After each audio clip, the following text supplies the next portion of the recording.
Hi guys! For today's mini vlog ay iikutin namin yung iba't iba naming negosyo dito sa Bataan kaya tara samahan niyo ako. Hello po! Our first stop is yung patahian ni Mermaid Clothing. Dito tinatahi yung pantulog na binibenta namin online. Yung mga mananahi namin mga madam is dating nananahi sa SM kaya hindi kami mapapaya sa quality ng mga pantulog namin. Kaya kung naghahanap ka ng legit at direct supplier, pwede kang maging reseller ni Mermaid Clothing dahil quality talaga yung slipper na tinitinda namin. Lalagay ko yung link ng page namin sa description below para makapag-message kayo if interested kayong mag-start ng small business. 5 years na kami sa negosyong to at patuloy pa ding lumalaban yung tahian at yung online selling na sinimulan namin simula nung pandemic. Kaya nagpapasalamat talaga ako sa mga patuloy na sumusuporta kay Mermaid Clothing. Meron na din pala tayong 200,000 followers sa Facebook page namin. Grabe no, ang dami din palang sumusuporta sa small business namin simula nung pandemic. Nagpapasalamat din kami sa mga mananahin namin dahil 5 years na din kaming magkakasama. Sobrang pulido talaga nilang manahe kaya quality talaga yung mga binibigay namin sa mga reseller at mga customer namin. Ako din pala yung mga namimili ng mga design ng mga pantulog namin at sa 5 taon lagi nga kaming sold out kaya sobrang grateful kami at nagkaroon kami ng business na ganito. Kung may question kayo regarding sa ganitong business, magdarap lang kayo ng comment at itatry ko siyang gawin ng video. Sa Dinalupihan, pupunta tayo sa Master Siomai branch. Tapos na tayo mag-visit sa ating munting tahian. Pagtapos namin sa tahian ay dumiretso na kami dito sa Dinalupihan para bisitahin yung Master Siomai branch namin. Located kami dito sa tapat ng munisipyo, kahilera lang ng The Bean Box na restaurant. May awang po na isang piraso po. Pinilang. Saan yung tikim lang?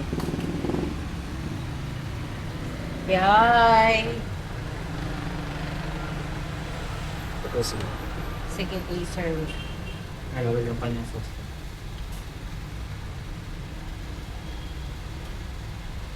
tignan ko po muna. Ay, okay.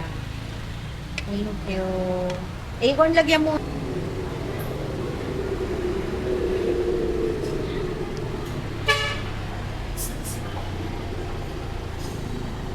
Ay na.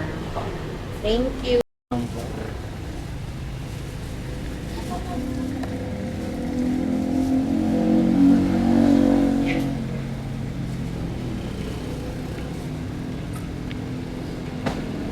Sobrang sarap nga ng siomai, lalo na pag madaming chili tapos samahan mo pa ng kalamansi tsaka toyo. Kaya tara mag-taste test na tayo ng Master Siomai. Ito na ang ating siomai.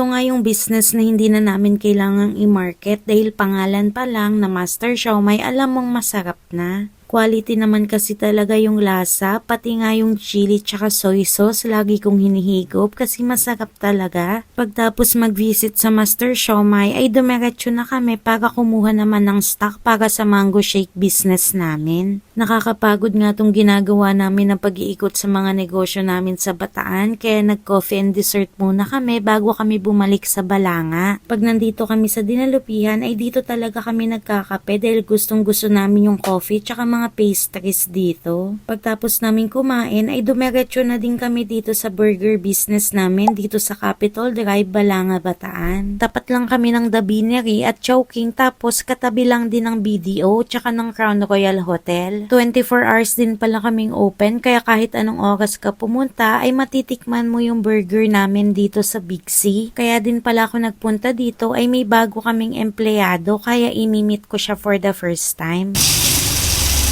30 grams lang. 30 grams po.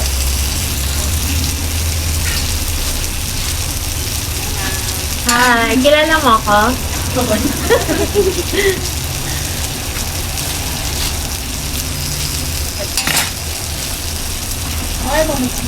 Naabutan kong madami silang ginagawang order kaya pinatapos ko muna sila bago ko sila kausapin. Nakakatuwa nga at puro mga premium burger yung order sa amin. Simula nga nung mag-open kami nung October ay madami na din kaming repeat customer dahil talagang nasasarapan sila sa burger ni Big C. Tignan nyo naman yung quality ng patty at pati na din ng mga sauce namin.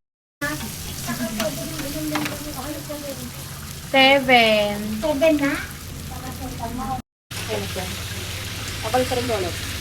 Ang chicken.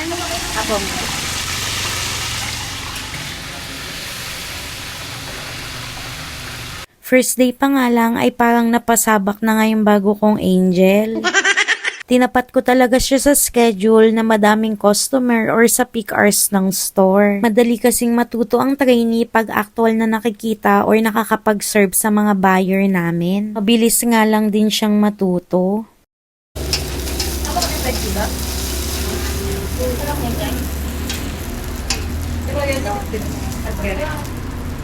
Sure, okay lang ba? Kasama na dito yung ano, yung like, or yung cherry na lang.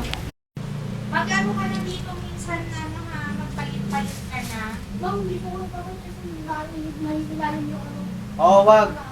Hindi, gusto I mean, namin. hindi, I mean, ano, ilagay. Yun, di ba yung uunahin natin, yung nakalabas? Oo, pero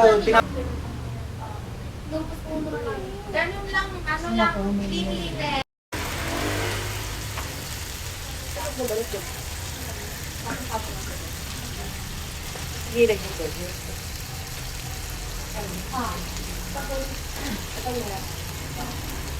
Non-stop na nga yung orders na pumapasok sa kanila kaya sabi ko bukas ko na lang din sila babalikan. That's all for today. Sana nag-enjoy kayo sa mini vlog ko. Thank you for watching!